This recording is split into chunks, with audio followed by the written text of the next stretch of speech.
Apakah Anda termasuk orang-orang yang dalam hidup ini seringkali merasa satu, tidak produktif, dua, Anda merasa perasaan dan pemikiran Anda itu seringkali tidak memberdayakan, yang dampaknya bisa terjadi kepada emotion Anda dan juga kepada mood Anda. Jika Anda merasakan dalam hidup ini, maka saya akan membahas dari pendekatan Cognitive Behavior Therapy. Jadi sebuah metode yang dilakukan secara psikometrik membantu setiap orang seperti Anda untuk mengenali sebenarnya apa yang terjadi di dalam diri Anda. Berikut ini saya berikan cara bagaimana Anda untuk bisa meningkatkan produktivitas diri, cara berpikir yang lebih baik dan lebih bijaksana. Jadi yang harus Anda lakukan adalah kenalilah diri Anda sendiri melalui metode yang saya sebut sebagai self-awareness. Untuk belajar menyadari diri Anda sendiri. Sadar kalau Anda memiliki kekurangan, sadar kalau Anda memiliki kemampuan, atau juga kekuatan dalam diri Anda. Dan memiliki kesadaran bahwa segala sesuatu dalam hidup ini tidak bisa kita ubah sesuai dengan keinginan kita sendiri. Karena kadangkala apa yang Anda targetkan dalam hidup ini tidak terjadi tepat seperti yang Anda inginkan. Maka Anda harus memulai yang namanya the power of acceptance.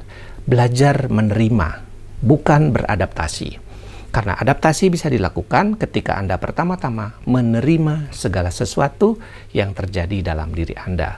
Baik itu hal yang baik, yang buruk, yang tidak memberdayakan, atau hal-hal yang bersifat menguntungkan, membahagiakan bagi diri Anda.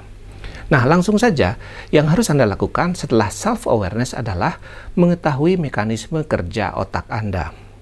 Apakah Anda termasuk orang yang dominan menggunakan otak rasional atau logikal Anda, atau Anda termasuk pribadi-pribadi yang semakin banyak atau cenderung menggunakan otak emosional Anda. Berikut saya akan sampaikan beberapa ciri-ciri orang-orang yang menggunakan otak emosionalnya lebih banyak, yaitu feeling mind.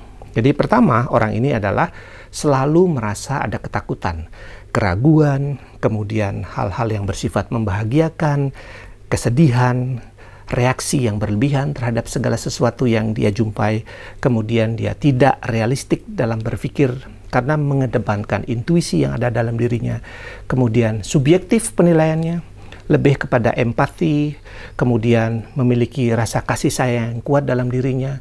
Nah, ini adalah pribadi-pribadi yang cenderung menggunakan feeling thinking. Jadi, perasaannya yang mendominasi. Sementara bagi Anda yang menggunakan pendekatan dengan cara berpikir yang lebih dominan, logiknya, maka Anda cenderung satu orang-orang yang menentukan pengukuran hidup Anda ini berdasarkan benar dan salah, baik dan buruk. Kemudian Anda adalah seorang pemikir. Segala sesuatu Anda pikirkan dari A sampai Z. Yang ketiga, Anda selalu menginginkan adanya opsi dalam hidup ini.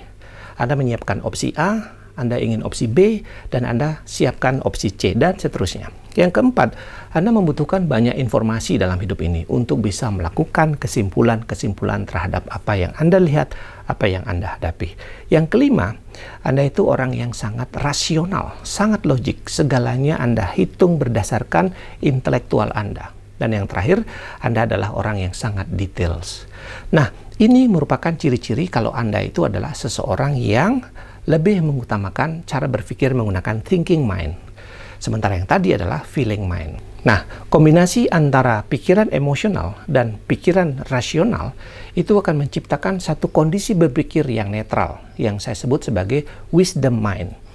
Apa itu wisdom mind? Jadi orang-orang yang satu, mampu melihat insight dalam dirinya terhadap setiap peristiwa yang dilihat, dialami dalam kehidupan mereka. Yang kedua, mereka lebih percaya pada kebenaran itu sendiri, bahwa segala sesuatu yang dilakukan adalah tepat seperti yang benar-benar mereka inginkan, sesuai dengan value diri mereka masing-masing.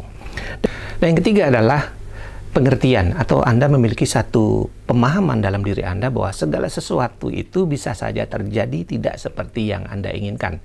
Alih-alih Anda menolak, Anda sudah bisa siap menerima. Sekali lagi, bukan beradaptasi, karena Anda harus menerima segala sesuatu yang terjadi.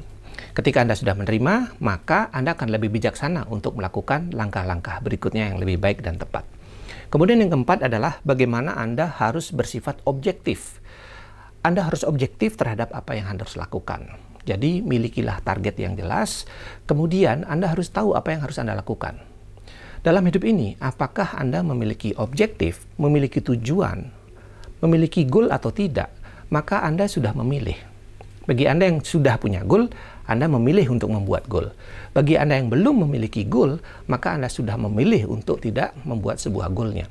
Jadi apapun pilihannya, apakah Anda punya goal atau tidak, itu juga sama-sama melakukan pilihan.